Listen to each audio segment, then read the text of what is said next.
Hello friends, आप सभी का स्वागत है आपके अपने यूट्यूब चैनल ज्ञान स्टडी 93 पर। दोस्तों, अगर आप हमारे चैनल पर नए हैं तो प्लीज़ पहले चैनल को सब्सक्राइब कर लें। दोस्तों, आज हम एसएसटी पढ़ने वाले हैं। आज का पहला प्रश्न है, विषय वस्तु की दृष्टि से उच्च प्राथमिक सामाजिक विज्ञान की कक्षाएं अवसर प्रदान करती हैं। दोस्तों, पहले समझ लेते हैं कि उच्च प्राथमिक कक्षा किसे कहते हैं। दोस्तों, उच्च प्राथमिक कक्षाएं कक्षा 6 से 8 तक की कक्षाओं को उच्च प्राथमिक कक्षा कहा जाता है। तो आपको बताना है कि ये सामाजिक विज्ञान की कक्षाएं क्या अवसर प्रदान करती हैं। तो पहला ऑप्शन है विश्लेषणात्मक सामाजिक और सांस्कृतिक कौशलों के विकास की। दोस्तों, यह ऑप्शन बिल्कुल सही है। बी, रटकर स्मरण या याद करने का। दोस्तों, रटकर और याद करना तो वैसे ही नेगेटिव माना जाता है, तो बी ऑप्शन गलत हो जाएगा। सी, राजनीतिक वास्तविकताओं से परिचय कराने का। ये ऑप्शन भी बिल्कुल सही है दोस्तों। डी, सौंदर्य बोध की संवेदनशीलता में वृद्धि का। ये ऑप्शन भी सही है। पढ़ने और लिखने की क्षमताओं के विकास का। दोस्तों, ये सही विकल्प हो जाएगा इसका। ए, सी, डी और ई, ये चारों ऑप्शन सही है, बाकी बी वाला ऑप्शन गलत दे रहा है। यदि कोई विवादित चर्चा कक्षा में सतत चलती रहे तो अध्यापक को इस परिस्थिति में क्या करना चाहिए। ए, अध्यापक को सबको चुप करा देना चाहिए और चर्चा को टाल देना चाहिए। दोस्तों, क्यों टाल देना चाहिए चर्चा को? तो बी दे रहा है, ये आप तो बिल्कुल गलत है, बी वाला दे रहा है। अध्यापक को ऐसी चर्चा के लिए सम्मानपूर्वक नियम निर्धारित करने चाहिए। बिल्कुल सही है। सी, अध्यापक को चाहिए कि देखे कोई छात्र चर्चा में भाग लेने से वंचित ना रह जाए। जी हाँ दोस्तों, ये ऑप्शन भी सही है, तो इसका सही ऑप्शन हो जाएगा ऑप्शन बी और सी सही है। तो ऑप्शन डी सही है इसका, बी और सी। एक सामाजिक विज्ञान शिक्षक के लिए सबसे अधिक प्रासंगिक भूमिका छात्रों को विकसित करने का अवसर प्रदान करना होगा। क्या अवसर प्रदान करना होगा दोस्तों, बताना है आपको। परीक्षा के लिए स्वयं अध्ययन करने के लिए आत्म प्रेरणा, कोई मतलब नहीं। विषय में विशेषज्ञ बने, कोई मतलब नहीं। घटनाओं को याद करने के लिए स्मृति कौशल, याद करना आ गया दोस्तों, ये भी नेगेटिव है। उनके आसपास की दुनिया की एक महत्वपूर्ण समझ। जी हाँ दोस्तों, ए डी वाला आसन बिल्कुल सही है, तो इसका सही आंसर हो जाएगा डी, उनके आसपास की दुनिया की एक महत्वपूर्ण समझ। विद्यार्थियों को जैव विविधता का अनुभव देने के लिए कौन सी युक्ति ठीक है। पहला ऑप्शन ए है पक्षियों की प्रजाति संबंधित पुस्तकें व लेख पढ़ने के लिए देना। प्रवासी पक्षियों के बारे में विभिन्न लघु चलचित्र दिखाना, कोई मतलब नहीं। पक्षी अभयारण्य में अवलोकन के लिए ले जाना। जी हाँ दोस्तों, ये ऑप्शन सही हो जाएगा, सी वाला। उच्च प्राथमिक स्तर पर सामाजिक विज्ञान की पाठ्य पुस्तकों को डांट डांट के उद्देश्य से विकसित किया गया है। दोस्तों, बताना है आपको कि सामाजिक विज्ञान की पाठ्य पुस्तकों को किस उद्देश्य के लिए विकसित किया गया है। ऑप्शन ए, विस्तृत जानकारी प्रदान करने के लिए। बहुसंख्यकवादी दृष्टिकोण प्रस्तुत करने के लिए। एक राष्ट्रवादी प्रतिनिधित्व सहित विषयगत प्रस्तुति प्रदान करने के लिए। इसका दोस्तों सही ऑप्शन हो जाएगा ऑप्शन डी, विषयगत प्रस्तुति प्रदान करने के लिए उच्च प्राथमिक स्तर पर सामाजिक विज्ञान की पाठ्य पुस्तकों को विकसित किया गया है। निम्नलिखित में से किस प्राथमिक स्रोत को धम्म समझ बनाने के लिए संदर्भित किया जा सकता है। दोस्तों, धम्म का अर्थ होता है धर्म, तो इसका सही ऑप्शन हो जाएगा ऑप्शन ए, अशोक के शिलालेख। बयान ए और आर पढ़ें और सही विकल्प चुनें। ए, लोकतांत्रिक सरकारों को अक्सर प्रतिनिधि लोकतंत्र भी कहा जाता है। जी हाँ दोस्तों, ये ऑप्शन बिल्कुल सही है, क्योंकि हम लोकतांत्रिक सरकारों को अक्सर प्रतिनिधि लोकतंत्र भी कहते हैं। आर, लोग सीधे सरकार में भाग नहीं लेते बल्कि चुनाव प्रक्रिया के माध्यम से अपने प्रतिनिधियों का चयन करते हैं। जी हाँ दोस्तों, जैसे एमएलए और एमएलसी होते हैं, इनका चयन किया जाता है। तो इसका सही ऑप्शन हो जाएगा ए और आर दोनों सही हैं, और आर ए का सही स्पष्टीकरण है। कक्षा 3 के विषय मानचित्रण के अंतर्गत कौन सा क्रियाकलाप छात्रों के लिए सबसे उपयुक्त होगा? उनसे अपने घर का रेखाचित्र बनाने को कहना, उनसे उनके घर से स्कूल का रास्ता अंकित करने को कहना। जी हाँ दोस्तों, बी ऑप्शन बिल्कुल सही है। उनसे उनके घर से स्कूल का रास्ता अंकित करने को कहना।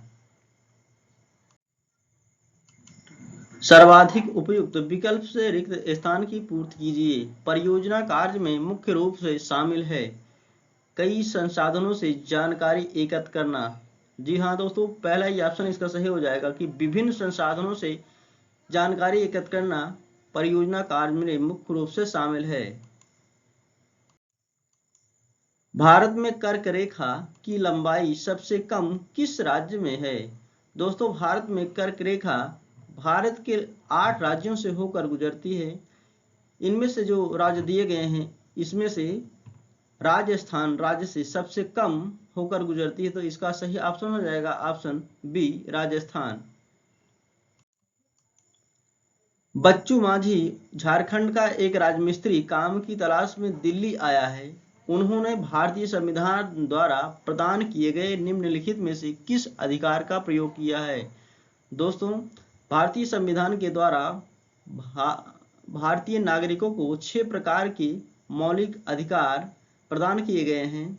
उनमें से बच्चू माझी स्वतंत्रता के अधिकार का प्रयोग यहाँ पर कर रहा है, तो सही ऑप्शन हो जाएगा ए, स्वतंत्रता का अधिकार। कौन सी भौगोलिक घटना तब घटित होती है जब जेट धारा गर्म महासागरीय वायु को ढक्कन की तरह फंसाकर भूमि की ओर ले जाती है? दोस्तों, इसका सही ऑप्शन हो जाएगा ऑप्शन सी, गर्मी गुम्बद। निम्नलिखित में से कौन सा भारत का नया राज्य है?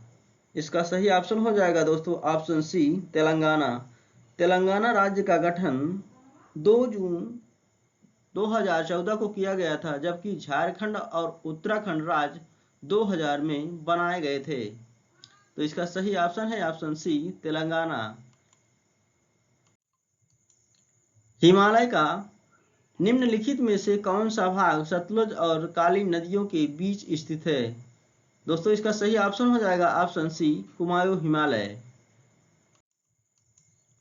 भारतीय संविधान की प्रस्तावना में कहा गया है कि में सभी भारतीय समान हैं। दोस्तों, भारतीय संविधान की प्रस्तावना में कहा गया है कि सभी स्थिति और अवसर में सभी भारतीय समान हैं, तो इसका सही ऑप्शन हो जाएगा ऑप्शन डी, स्थिति और अवसर। निम्नलिखित में से कौन सा ग्रामीण क्षेत्रों में आजीविका का मुख्य सरोकार है? हॉकिंग जोन का निर्माण, कोई मतलब नहीं। तंग दुकान की फर्श में लंबे समय तक काम करना, कोई मतलब नहीं। बड़ी छूट देने वाले माल की वजह से बिक्री का नुकसान, इसका भी कोई मतलब नहीं। काम के मौसमी प्रकृति, ये सही ऑप्शन है दोस्तों। काम की मौसमी प्रकृति होती है, भारत में मौसमी बेरोजगारी पाई जाती है।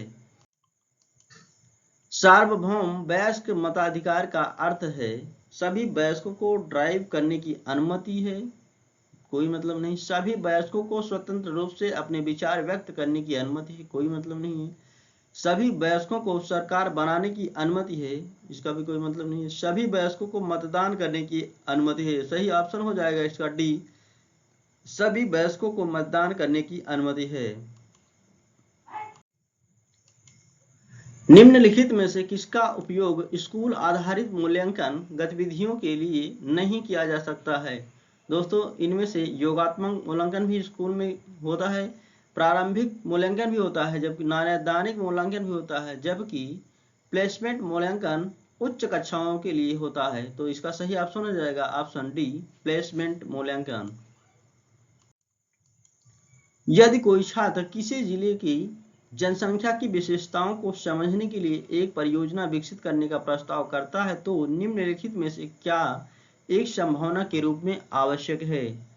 घरेलू सर्वेक्षण के माध्यम से एकत्रित डेटा, जी नहीं दोस्तों। भारत की जनगणना से डेटा, जी हाँ दोस्तों, ये ऑप्शन बिल्कुल सही है, क्योंकि भारत की जनगणना से जब कोई डेटा उठाया जाएगा तो उसमें लिंगानुपात, साक्षरता दर, सब का सब आ जाएगा। तो सही ऑप्शन है ऑप्शन बी, भारत की जनगणना से डेटा। भारतीय उपमहाद्वीप में जनजातीय समूहों के जीवन को प्रभावित किया। बिरसा मुंडा के जीवन पर बनी एक वृत्त चित्र, कोई मतलब नहीं। लेखक अमिताभ घोष द्वारा लिखित एक ऐतिहासिक उपन्यास, इसका भी कोई मतलब नहीं। औपनिवेशिक शासन के तहत जनजातियों की स्थिति के लिए समर्पित एक इतिहास पाठ्य पुस्तक में एक अध्याय, इसका भी कोई मतलब नहीं दोस्तों। गाने जो इस अवधि के दौरान बैगास जैसे जनजातियों द्वारा गाए गए थे और मानव विज्ञानी वेरियर एल्विन द्वारा दस्तावेज किए गए थे। जी हाँ दोस्तों, बिल्कुल ऑप्शन सही है डी। गाने जो इस अवधि के दौरान बैगास जैसे जनजातियों द्वारा गाए गए और मानव विज्ञानी वेरियर एल्विन द्वारा दस्तावेज किए गए थे। कथनों को पढ़ें और सही विकल्प का चयन करें। कथन ए दे रहा है दोस्तों, सामाजिक विज्ञान पढ़ाना तेजी से जटिल और चुनौतीपूर्ण होता जा रहा है। जी हाँ दोस्तों, बिल्कुल सही ऑप्शन है। कारण आर, भारत में शिक्षण संस्थाओं में पढ़ाने के लिए पेशेवर रूप से सुसज्जित सामाजिक वैज्ञानिक की कमी है। जी हाँ दोस्तों, ये दोनों ऑप्शन सही है। तो ऑप्शन इसका सही हो जाएगा ए और आर दोनों सही हैं और आर ए की सही व्याख्या है। आतपन का संबंध है वायुदाब के साथ, मौसमी पवनों के साथ, सूर्य ऊर्जा के साथ। इसका सही ऑप्शन हो जाएगा दोस्तों सी, सूर्य ऊर्जा के साथ। आतपन एक नया शब्द है, इसका मतलब होता है सूर्या अभिताप। भारत में प्रत्यक्ष ब्रिटिश शासन कब प्रारंभ हुआ? दोस्तों इसका सही ऑप्शन हो जाएगा ऑप्शन बी, सिपाही विद्रोह के बाद या 1857 की क्रांति के बाद। 1857 की क्रांति को हम सिपाही विद्रोह के नाम से भी जानते हैं। सिविल सेवा में चयनित होने वाले पहले भारतीय थे। दोस्तों इसका सही ऑप्शन है ऑप्शन सी, सत्येंद्र नाथ टैगोर। 1793 में जमींदारी प्रणाली किसके द्वारा शुरू की गई थी? दोस्तों इसका सही ऑप्शन है option A, Cornwallis. Lord Cornwallis के द्वारा 1793 ईस्वी में जमींदारी प्रणाली शुरू की गई थी। लॉर्ड कार्नवालिस को दोस्तों भारत में सिविल सेवा का जनक माना जाता है। जमींदारी प्रणाली को इस्तमारारी प्रणाली के नाम से भी जाना जाता है। बस आज के लिए इतना दोस्तों। Thank you so much.